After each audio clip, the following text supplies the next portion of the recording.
What's going on, everybody, and welcome back to the Film Fan Reviews. I'm Steve, and this is your first time here, then. You're entering a world of pain. Alright, first and foremost, I want to apologize for the lighting in this video. My ring light broke. It's currently holding Jason's mask over here.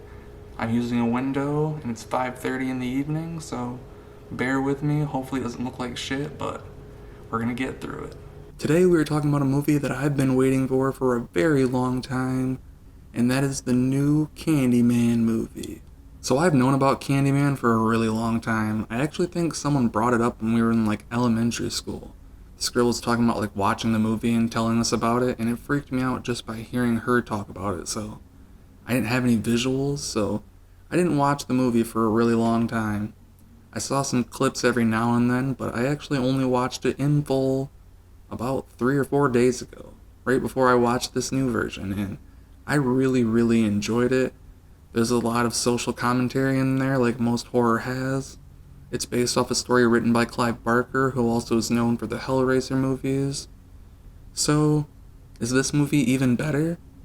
Honestly, I think it is. Now that might be a shit take or a bad opinion to have, maybe some people agree with me, but I just enjoyed myself a little more with this modern story, maybe, I don't know, but that's not taking anything away from the original. I really loved that movie. Tony Todd is a horror icon, and his performance of being that kind of almost intoxicating, nice but also creepy villain, and also very heinous and violent, he does that so well, and I really love to see him in all the other movies he's in.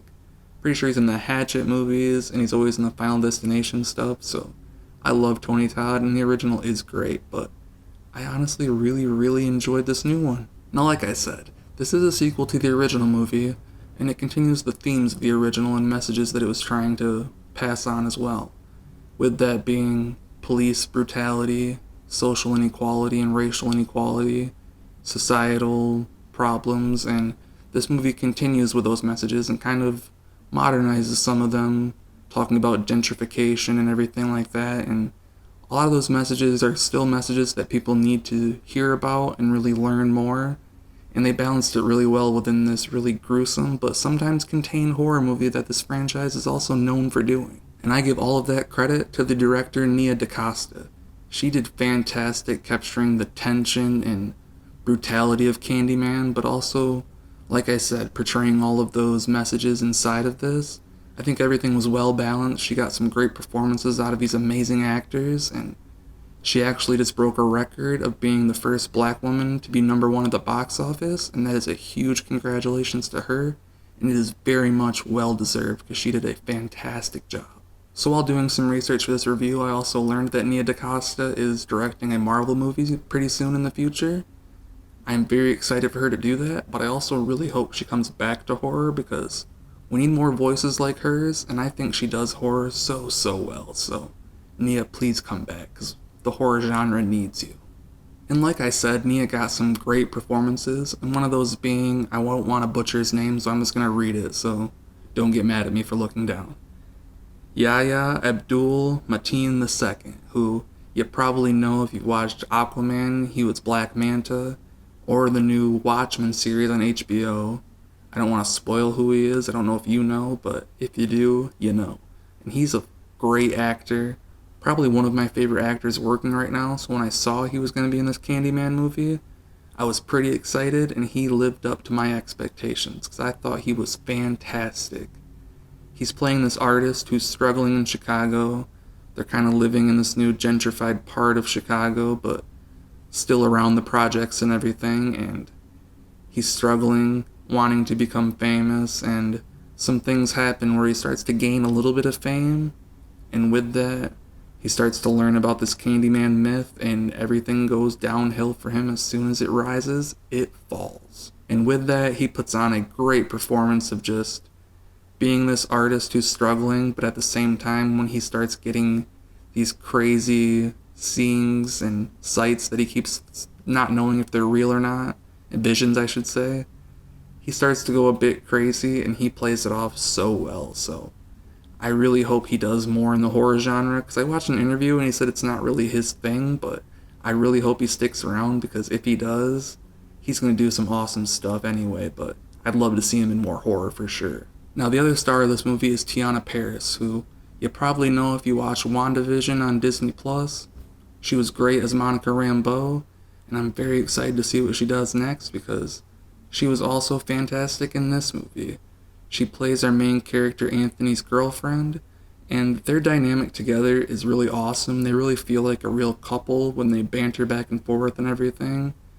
And she also does a great job of playing the most realistic character I've seen in horror in some time.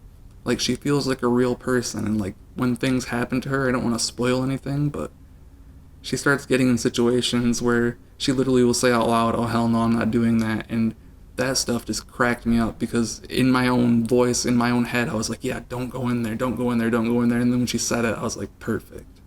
Because I like having those refreshing, not just idiotic characters in horror that are just extremely unrealistic. So it was nice and refreshing to have real people in this movie. Coleman Domingo, who you also might know from Fear the Walking Dead, is in this movie. He's fantastic. I really love him and everything that he does.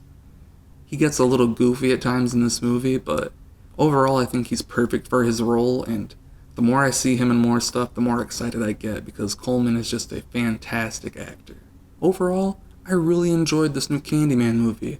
I had some really high expectations knowing it was coming from Jordan Peele's production company. I know he also wrote it, but I'm giving a lot of the credit to Nia DaCosta for capturing all this horror on screen, and especially there's one scene in the bathroom, which there are multiple scenes in the bathroom, so no spoilers there, but you'll know which one I'm talking about. It's one of the most craziest horror scenes I've seen in some time. Like, it really stuck with me and stuck in my head of how effective it was and also how simple it was. Like, it wasn't over the top, but it was enough to really just kind of just love it, you know? Like, if you're a real horror fan, I think you'll love this scene specifically. But overall, I really enjoyed Candyman, and on my 5-star rating scale, it is a solid 4 out of 5. Alright guys, that's it for today. Please like the video and help me get this video up somewhere. YouTube likes it when you like it, so do that. Comment your thoughts on the movie, your thoughts on Candyman, or what your favorite horror movie or horror franchise is. I love talking movies, especially horror movies, so comment your thoughts down there and let's chat. And if you'd like, share the video, that would do wonders for me. I would love you so much, and if you subscribe, that'd be even better. And yeah, just thank you so much for watching, guys, and I will see you next time. I painted my nail.